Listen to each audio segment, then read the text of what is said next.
Rhyme and reason.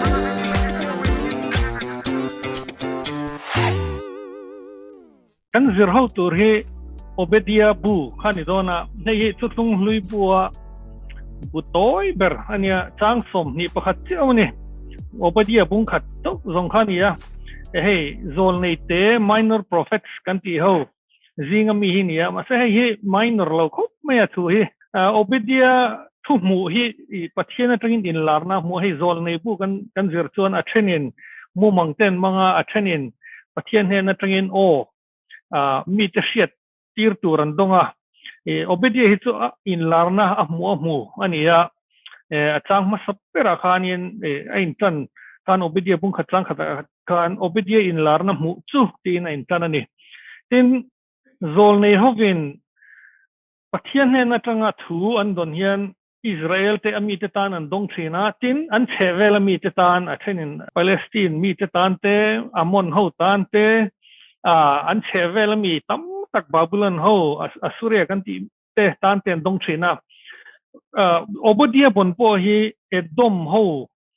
chung Chang ani dona Edom ho kha Israel kha ten kan an om dun real thina Edom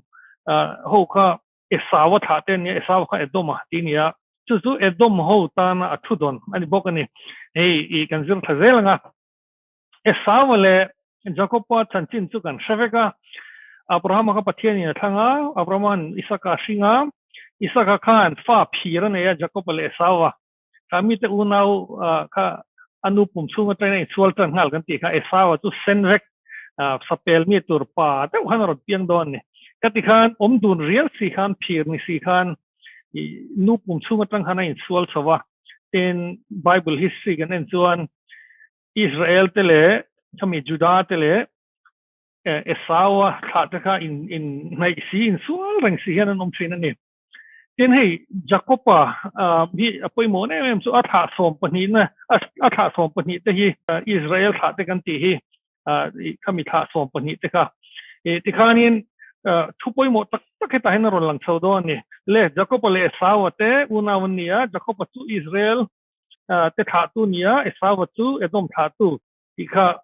lo she masai la kan share vek to nu nia ten Genesis bung som ni panga kan mu chu Esawa kha Isakan he na tanga mal som na dong tur khami engeni lineage tur khan ni ta Abraham papa Isaka papa Esawa ti tur kha Jacoba kan ti ta dei ni kha achan ber chu khatia rampel mi nia pa center tur sekta kan ni me he alem kan huang da hian a halu tukha englo sen thum ko in a fapu pani na fatir ni na apa rolo tu tur ni na sal dai mai ni chuan chan to pa kan hu chu ti chuan Esawa chuan a fatir ni na chu angai nep ani ti kan huta hemi chung chang hi chu kan shavek boka kalta zung ela hey Google kan zong kwal vela englo thum ko ti kha dai lo ti khain ziak boka lentil soup ti ten soya hi ateu theng ber Google ka hu chu nia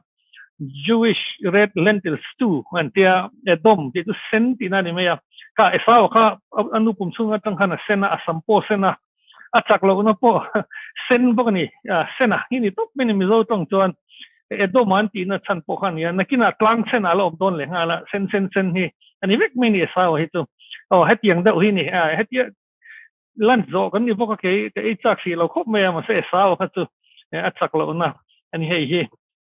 ele ti khan Jacob chu Israel te tha tu isolo pian na tur mi zong te thoven na tur lo pian na tur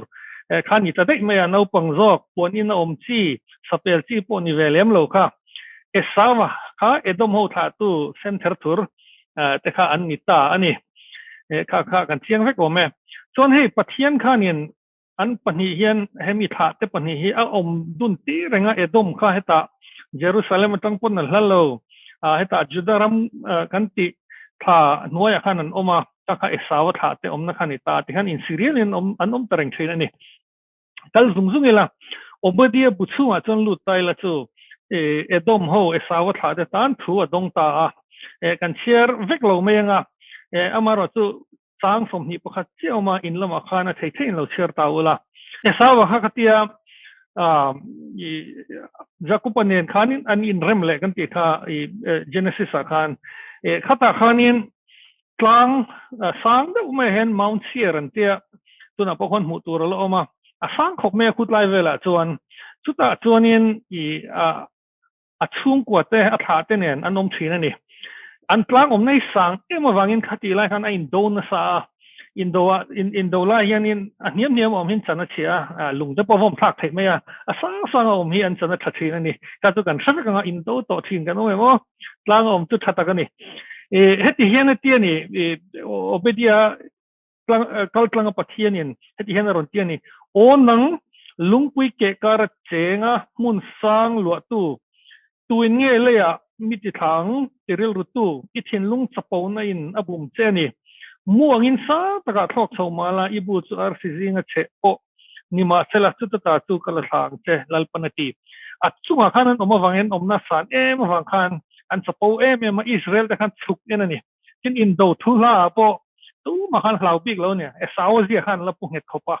ข้างเตียงตะกอมขันเนี่ยอันสปอมาจู่ส่วนปัจเจียนทินค่ะอัดจิริมมันนี่ทินdo ma kan khopui pakhatin ne ya temati chuta chon mi fing tak takhin on veni philosopher ten ne ya greek hoti mu nge kizu kan selwa ai ti fing em boka changri ta ti hian kan mu obadia kan chumini chon edomata mi fing te ka ti boralin esawat langa ta hriat thiam na ka ti boral lowang em ni an in ti fing em hi pathian in a chingsel bok don ani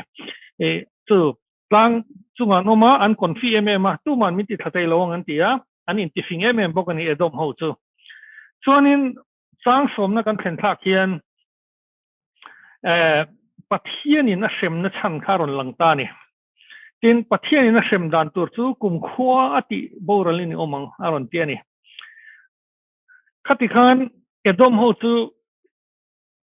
สาวเลยจะก็ปรับปรุงช่วยสวลจังให้สวลจันตัวอันฮิสตี้ซงนี่ละไอ้สวลจังCermini, hi zolni da thula tam takalanga tutlung luya khan tam takalanga tin saman la te po Israel melma ti hen edom ti heron langle nol chen ni melma ngini ena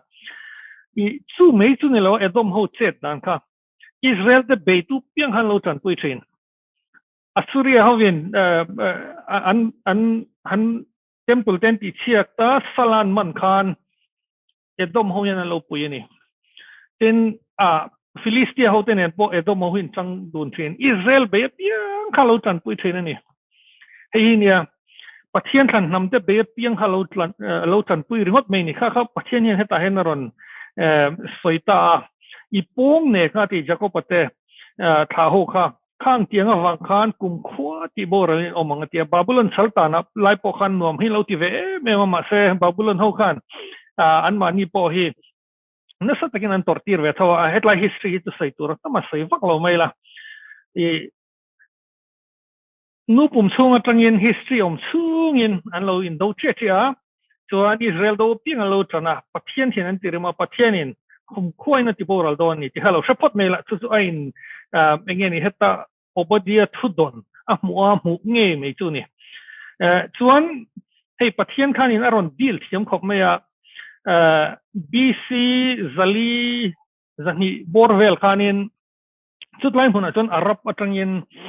nabetian santia namfing do mai he anong kala anron ne veka edom ho chu tin anfing emema lung atang khan temple ten char thiam ni he hetlaya milem dan huang hian chu wang chon an culture zong ni china intifing tak kha tu man sa to lo tunla hian edom ho culture hi mu tur po omlo asan so an mani ai fingin an mani om na ron luat ne lo to ka chu tiang khop chon an fin na te ka khowela ta hen pathian en noi bo ta ni tuna puan zuk talola esawa tha te nu mai mu tur va kom to lo ni an mani ai fing an mani rem shien an om na han om ship wangin pathian ram rot na ro pui tak ta hen kan huwa tin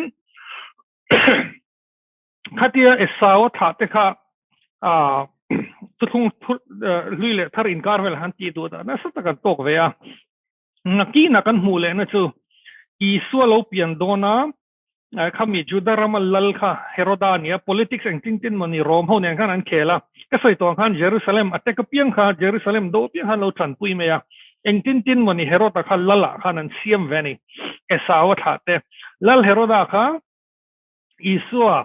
apiang don ti kha khochak mi fing te hana an shet tir khamo an kaltlang kha khata nasal tuk maya no pang zong zong nau piang tir ti lum vak tu khan ya hei esawa tha kal vel lar le do kan mu te chu ni tan Heroda hi lal Heroda kan ti hi tu an la do zel isua do tu tha tum tu isua an tha kan that thei lo mo tia no pang rot vak tu that vak tu kha esawa tha te kal zel ni an pu zi khan la pu zel ta ni an la in do zel ni Wikipedia khan en ta wala Herod one first the great hi tu na mi khan ita chuan isua tha chak mem no pang rot vak tu in Aristobulus ti hi Heroda thonia Heroda vek mingin puwa king Herod vek kha 1 2 3 4 ti ten tarta Aristobulus hi baptist tu Johanna thattu apuzi aputho esawazi aputho nau pangaron lam chengchenga alal ram chanve offer ringot e khang tiang ang engeni saklo na nei te mai khovel thil hi ve tak mai a englo sen chum koi ve chu e khatiang ang lampang te halo ni vele a chin heta Herod Agrippa first anwaymi hi lalom lekhan ya hi thuthung akati terko da thelti bung som pani langkhan ya ani hi pathian ina thata pangangin an ezoni kan huwa hi chuan anua Herod Agrippa tu kha apaparon lalletani hetlai hen pathian thutia maron theng don longai thachiang hetlai takhi Herod Agrippa second haron lala Wikipedia in le so history bu apotam tagalanga hey hianati Agrippa died childless at the age of 70 an mang vek min hu yan esawa thate sei turam le lo me chefa te chun omang an mani genetic thili tu lakal ve zelang man se thate tiang ro chang theiang hi an mang tekni he ta Obadia ati pathian in thu lo pek babulon sal tangan man mi kha terko tetil ti nu de ole ka hianin an tha kan mang ta vekani pathian na so hi ti lo ngai lo ta hen ro puil to ka hey minor prophets kan ti hi chang so ni pakhat che ma ma sa history na hen entai la ro puil to ka pathian hen engem hi lo control la chu chiang tak me na lang chen het la ya ni zana ka import chai la ya ka ril ru khoi mem ka ngai to zan kho chu pathian in esau hi van mang em ti hi ni a boral hi lo hlaw sin atira khan jacob ne in rem tira an in rem khan he genesis kan chepeka an dun real zela ain mu chuak da lomo tin fatir ni na ka tha choi kang tu te tha tu ni na sal ko ma se mu chuak da lomo tin jacob bula khan tir zela ain mu chuak thelo tin in naite in dikhanin edoma tira diktakson edom hi ramtia ma khana telvele hala ramtia ma athat kha soi thleng ve tila kan sai so lawang chu tiang khop chuanin an boral hlawa naite no se an in muchuak da lomo atia kin nakina iswa naite tira ni mai chana vai ni vai thum iswa te Johanna te ne na din tira terko pol te din tir le ain muchuak thengang lawa anoi chimit vekani hetlai hianin kan hmu tur chu history hi anila pathian thutik hi a theng nge top an culture lamina noi ni ma se ti noi chimi hi a she ngoi in mu chuak se tilu tukin akuma generation pathian hian ama nai te na lo da charani chutlai tak chu pathian hian van mang em ti hi ni tuna po hian pathian nol tu te hi enga tingen la dam reng eng vange khovel te hi top mai lo isoi nga te rong kal mai lo azangai na vekani anin mu chwa lo hi hlaw ni pathian hol to tu chamo thil dang thang jok te hi an nai te ala dani pathian du mi lo to poi an nai te hian an lo mai tun theng hian chu headline ron lang chiang chu ni hian ka ril du khop mai ge chu le toy so in sai to mai ang min radio lek to pathian in nam tin ro re lang atia pathian hey ama khop mai hemi Abraham pathian Isaac pathian Jacob pathian kan ti chau hi pathian nam tin ro rel to ni hemi Hindu ho pathian te hi chu an rel ho khomai nam dang hin en lo rim man lai Greek ho pathian te poni tho pathian kan riat mishingten kan riat thi nam dang te hin va khoi ngai lo chu wangin siam chop hin angani ma second pathian ro he chu nam chitin hi alo rem khom thina history kan en hian a kut tu chiang tak lo lang thin a toy zong in heta hian edom tlang a om i ro pui in tive tak te le zai on tlang aron te khina to pa hian Israel te hnen a zai en tlang ero chuan ti ero chuan ti han aron tan tan hetlai soi tum tak hi zai on tlang aya sang eng ma tlang om lo ti hi ni khoi tlang a po kan dingang entian nan poisa tam tak nei tlang a po kan dingang na tha tak nei tlang a po kan dingang sisel in fit tak ni de po tlang sang tak kan ding ani tro I khang tian khanin ko pui nei tha tak tlang sang te po mang mani politician ro pui le tuk ni tlang sang te po mang mas eng tlang ai ma in zai on tlang hi a sang zok vek ani heran ti esawan tlang sang thalu tuka oma mo in ti kha atha tenen zai on tlang sang zok ke aron ti ani hei hi poi mo me mani zai on tlang chu nge kan ti chuan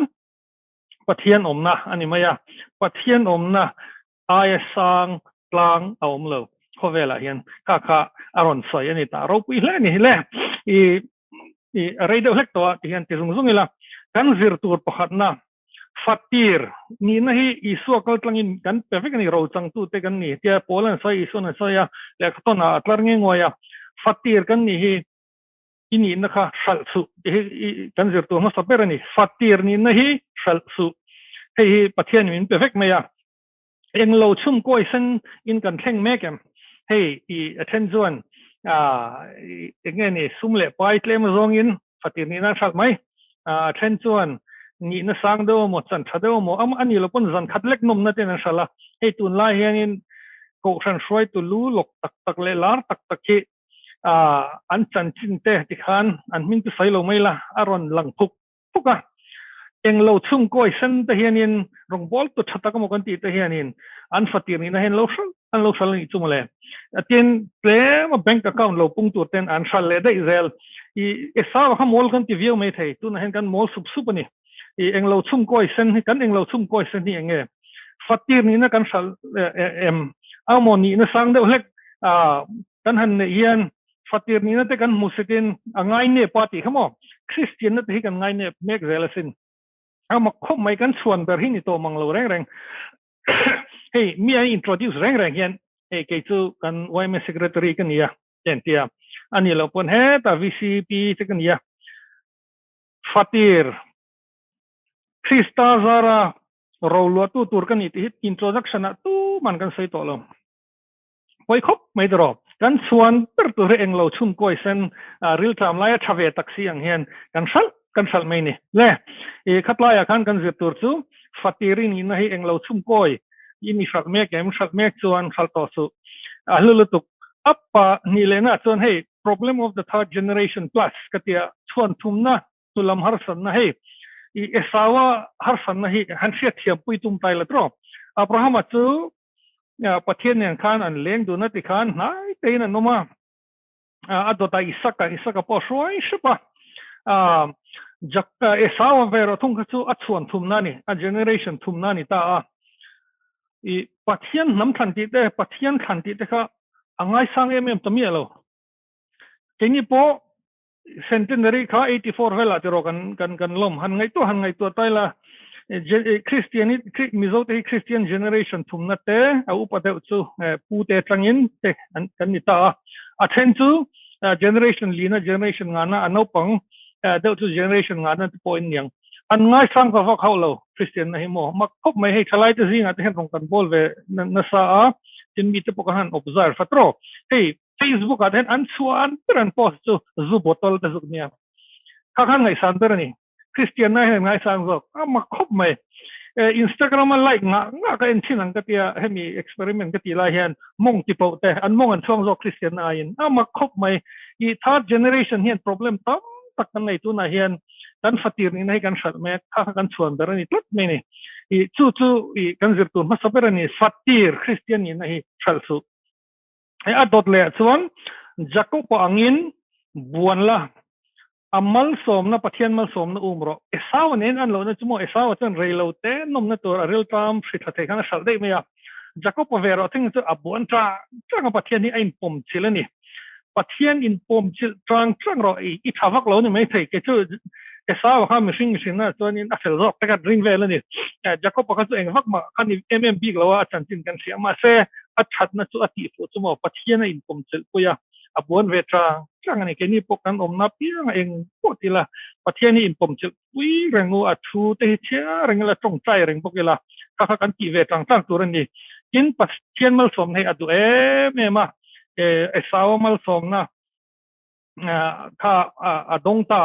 chuan a hnua pawh an in buan khan enge saima sakber mi mal som ro ati pathian mal som nei a umin ve tang tlangela buan ve tang tlangela eng pawh ni la hi kha esau le jacob in an lo na ni esau chu sak mak ngai nep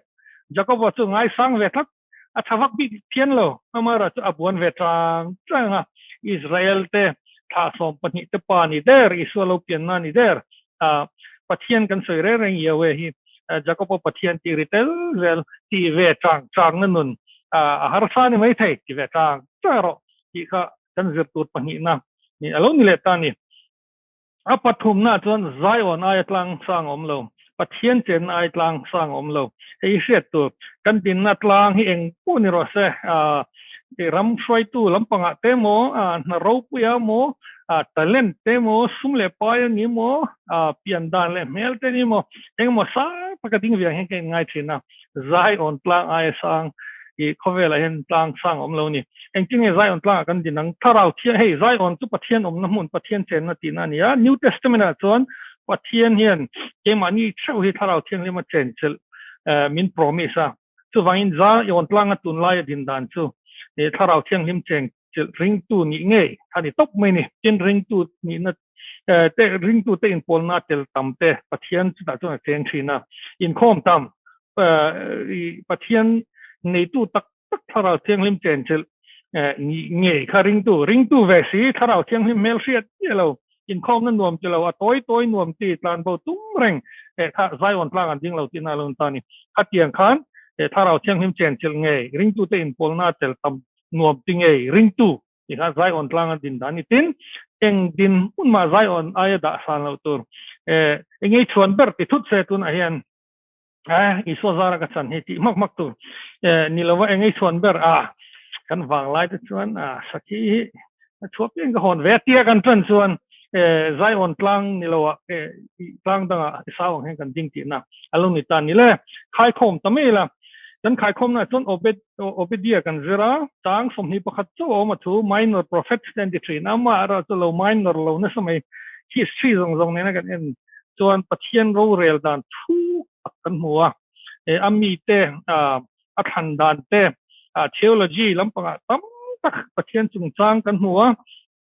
tin history enge hai thailo tam tak tu na han kan zero me khata changa kan zetur pathum kan han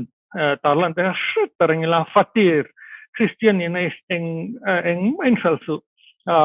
eng lo chum koi sen kha hei eng lo chum koi sen ani em tin sik takom tur chuan apani na jacob angin pathian buan la amal som na ve tang chara idin mun kha eng poni se ato pra chuan zion ai tlang sang om lo zion a hen din e tu mang che atu sai tak lal pan kan zatan mal som se